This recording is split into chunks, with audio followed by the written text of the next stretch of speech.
Chapter 3: How to Think Like a Successful Person, Using Cognitive Behavioral Therapy to Change Your Thought Patterns.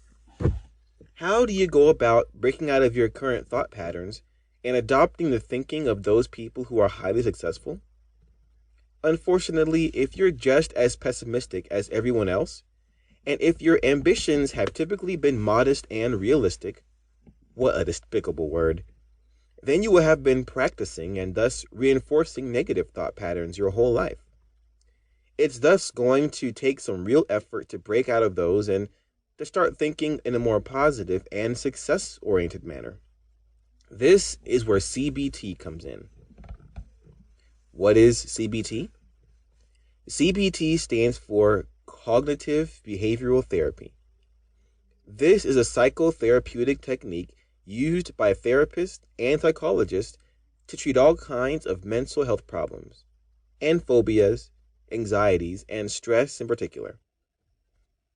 What's interesting about CBT is that it's also a technique you can use on your own. None of the reasons it has become so popular with the NHS is the UK.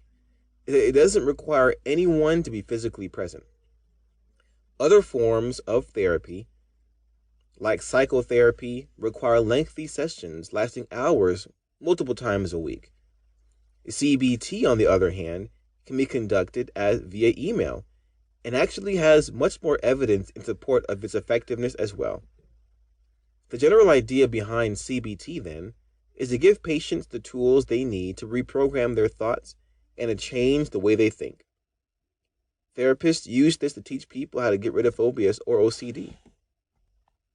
But we can use it as well to try to model our brains after those of the most successful people.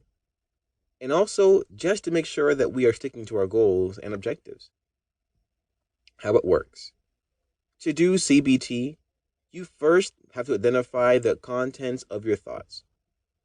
From there, you then have to assess them as being constructive or maladaptive, and then replace them or eliminate them where necessary.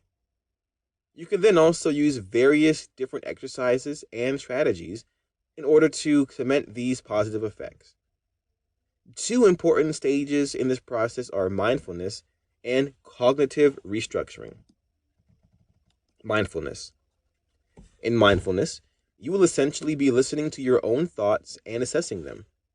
This is a form of meditation, but unlike transcendental meditation, where you're trying to quieten your thoughts and block them out, here, you're simply becoming an observer of your own brain and identifying the thoughts you have as they pass by.